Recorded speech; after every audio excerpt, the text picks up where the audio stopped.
வணக்கம் நண்பர்களே. ஹஜ் இல்லம் என்ற ஒரு பில்டிங் கட்டுறதுக்கு அடிக்கல் நாட்டினார்.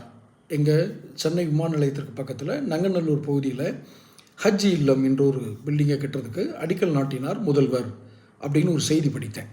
அந்த ஹஜ் இல்லம் எதுக்குன்னா, புனித யாத்திரை, இஸ்லாமியர்களுடைய புனித வாழ்நாள் லட்சியமாக புனித யாத்திரையாக கருதப்படுகிற ஹஜ் பயணத்திற்கு செல்வோர் அந்த ஹஜ் பயணம் தொடங்குவதற்கு முதல் நாள் தங்குவதற்காக ஒரு இல்லம் கட்டுறாங்க, ஒரு விடுதி கட்டுறாங்க. அதுதான் ஹஜ் இல்லம் அப்படின்னு செய்திகள் வருகிறது.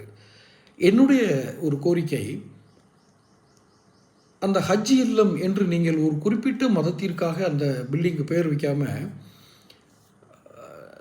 ஆன்மீக இல்லம்னு வைக்கலாமே. ஏன் ஆன்மீக இல்லம்னு வைக்கணும் அப்படின்னா, காசிக்கு போகிறாங்க இல்லையா, வாரணாசிக்கு போகிறவங்களுடைய எண்ணிக்கையும் அதிகமாகுது. காசி எந்த இடம், என்ன மாதிரி இடம்?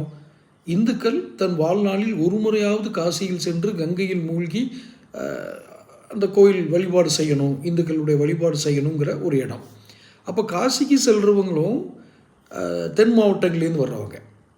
குறிப்பாக தென் மாவட்டங்கள், சென்னையை தவிர மற்ற மாவட்டங்கள் கூட வச்சுக்கலாம்.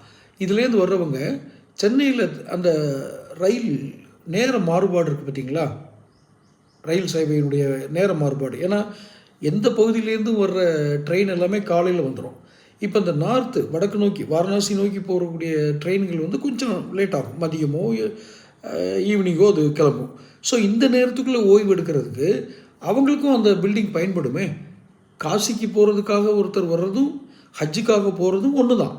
வழிபாட்டு முறைகள் வேறு, வழிபாட்டு தலங்கள் வேறு, ஆனால் மக்களுடைய நோக்கம் ஒன்று என்றால் ஹஜ் இல்லம் என்று பெயர் வைப்பதை விட நீங்கள் ஆன்மீக இல்லம் என்று பெயர் வைத்தால் ஹஜ் இல்லை, அந்த இதில் பில்டிங்கே வேறு வேறைய கூட வச்சுக்கலாம். இதில் ஒன்றும் எங்கேயும் பிரச்சனை வந்துடாது. காசிக்கு போகிறவங்களும் ஹஜ்ஜுக்கு போகிறவங்களும் நிச்சயமாக மிக உயர்ந்த பக்குவமான மனநிலையில் இருப்பாங்க. ஒரே வளாகத்தில் இருக்கக்கூடிய 2 கட்டடங்களில் தங்குவார்கள்.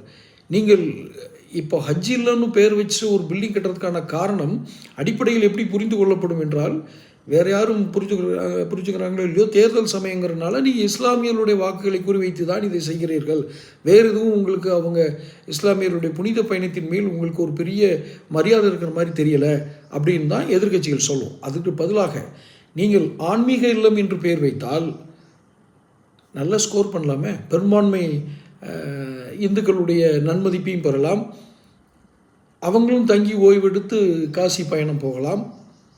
தொடர்ந்து பேசுவோம். சேனலை சப்ஸ்கிரைப் பண்ணுங்கள்.